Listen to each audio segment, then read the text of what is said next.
Muling mapapanood ang Voltes 5 Legacy sa GMA Afternoon Prime sa Mayo. Samantala, nag-celebrate ng kanyang 26th birthday si Shining Inheritance star Paul Salas. Narito ang report ni Hazel Alviar. Miss nyo na ba ang Voltes team?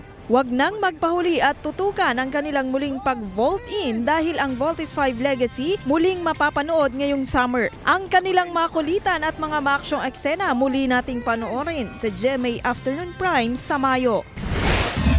Masayang ipinagdiwang ni Shining Inheritance star Paul Salas ang kanyang 26th birthday kahapon kasama ang kanyang pamilya at pamilya ng kanyang kasintahan na si Sparkle star Mikey Quintos. Naroon din ang iba nilang mga kaibigan. Nauna rito ay isang video message naman ang ipinost ni Mikey bilang pagbati sa kanyang anyay travel buddy at best friend.